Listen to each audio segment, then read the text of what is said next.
অনেক দিন হয়ে গেছে রুমের কোনো কাজ বাজ করা না, রুম কোনো গোছগাছ করা হয় না। তো ভাবলাম যে আজকে একটু বাসায় রয়েছে, তাহলে একটু রুমটারও গোছগাছ করি, নিজেকে একটু সময় দিই। যেহেতু নিজে বাইরে ঘরে বাহিরে দৌড়াতে দৌড়াতে ক্লান্ত হয়ে গেছে, শরীরটা এত দুর্বল হয়ে গেছে, এত অসুস্থ হয়ে গেছে যা বলার বাহিরে। খাওয়া দাওয়া তো ঠিকমতো করি না, রান্নাও ঠিকমতো করি না। মনে করেন আজকে প্রায় 15 দিন হয়ে গেছে কোনো বাজার ঘাট কিছুই করি না। যে আপনাদের সাথে মাঝে মাঝে যেগুলো ভিডিও শেয়ার করি, এগুলা সে অনেক আগের বাজার করা সেই লোকটার জন্য আনছিলাম, যে লোকটা পছন্দ করতো।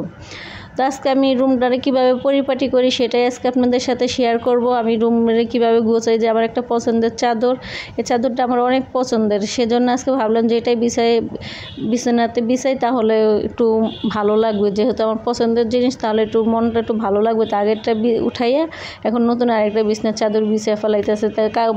বিছনার চাদরটা অনেক সুন্দর, জানি না ভিডিওতে কীরকম দেখা যায়, কিন্তু বাস্তবে বিছনার চাদরটা অনেক সুন্দর। মাঝখানে মাঝখানে গোলাপ ফুল আছে, ভালোই লাগে। কিন্তু গোলাপ ফুল থাকলে কি হবে, নিজের গোলাপ ফুল হলো রঙের, আর নিজের মনটা হয়ে গেছে বিষাক্ত মতো কালো হয়ে গেছে, বিষের মতো নীল হয়ে গেছে, যা বলে বুঝাইতে পারবো না। যে শরীরটা এত খারাপ যে কাজ করবে সেই শরীরে শক্তি পাইতেছি না।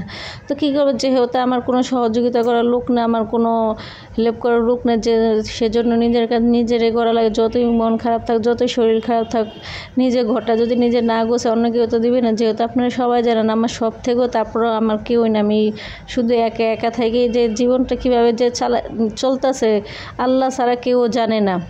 জানে আমার মতো যে আপুরা আমার মতো এই পরিস্থিতিতে পড়ছেন, তারাই শুধু আমার কষ্টটা বুঝবে না, যারা পড়েন না তারা এগুলো না হাসাহাসি করবেন। তো হাসাহাসির কিছুই নাই।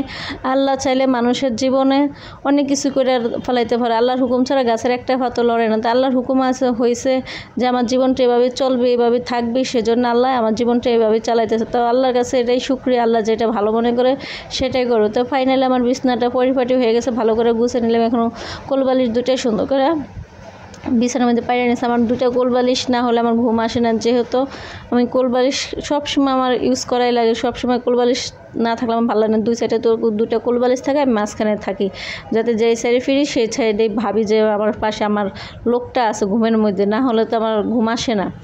যেহেতু পাশে একটা মানুষ থাকতে সেই লোকটা নাই, হঠাৎ করে চলে গেছে, তাহলে তো ঘুম না আসাটাই স্বাভাবিক। সেজন্য আমি দুই সাইডে দুটো কোলবালিশ রাখি, যাতে ঘুমের মধ্যে না ফিল করে যে সেই লোকটা আমার কাছে নাই। তো বিছনাটা গোছানো শেষ হয়ে গেছে, এখন ভাবলাম যে রুমটা একটু ঝাড়ু দিয়ে নেই। যে রুমটা যেহেতু আমার রুমে কোনো আলো কম, আমার লাইটিং কম, সেজন্য একটু অন্ধকার অন্ধকার দেখা যাইতেছে। তো আমার যে খাটের নিচে প্লেটটা দেখতেছেন, সেটা হয়েছে কয়েল জ্বালাই, সেজন্য একটু দেখা যাইতেছে। ভাববেন যে আপু এত পরিষ্কার বলেন, আপনার খাটের নিচে এই প্লেট এত নোংরা কেন? এটা কয়েল জ্বালাই, সেজন্য এটার কালারটা এরকম হয়ে গেছে।